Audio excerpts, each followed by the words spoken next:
న్యాయ వ్యవస్థ న్యాయంగా ఉంటే ఏ సమస్య కూడా రాదు, ఏ ప్రాబ్లం కూడా రాదు. తప్పుంటే ప్రజలే నిలదీస్తారు.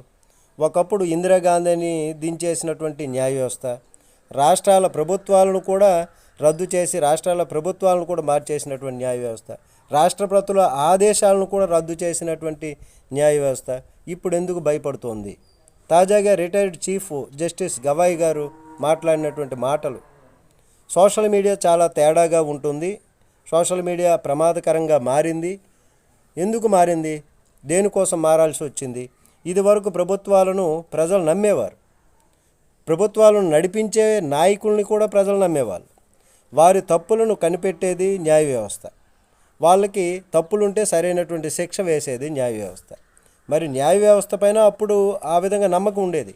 రాజ్యాంగపరమైనటువంటి ఏమైనా తప్పులు జరిగితే వాటిని నిరోధించేది, ఎప్పటికప్పుడు వాటిని చూసి అడ్డుకునేటటువంటి విధంగా ఉండేది న్యాయ వ్యవస్థ అప్పట్లో.